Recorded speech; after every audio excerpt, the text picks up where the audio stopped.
اعوذ باللہ من الشیطان الرجیم بسم اللہ الرحمن الرحیم۔ حضرت زید بن ثابت رضی اللہ تعالیٰ عنہ فرماتے ہیں کہ ہمیں نبی کریم صلی اللہ علیہ وسلم کی طرف سے حکم دیا گیا تھا کہ ہر نماز کے بعد سبحان اللہ 33 مرتبہ، الحمدللہ 33 مرتبہ، اللہ اکبر 34 مرتبہ پڑھیں۔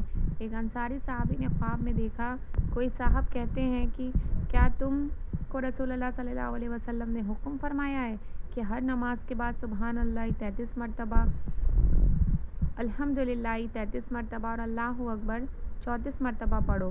انہوں نے کہا جی ہاں۔ ان صاحب نے کہا ہر کلمے کو 25 مرتبہ کر لو اور ان کلمات کے ساتھ 25 مرتبہ لا الہ الا اللہ کا اضافہ کر لو۔ چنانچہ صبح نبی کریم صلی اللہ علیہ وسلم کی خدمت میں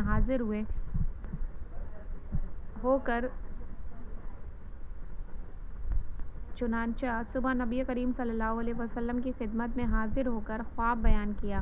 آپ صلی اللہ علیہ وسلم نے فرمایا کہ ایسا ہی کر لو، یعنی اس کی اجازت فرما دی۔ سبحان اللہ۔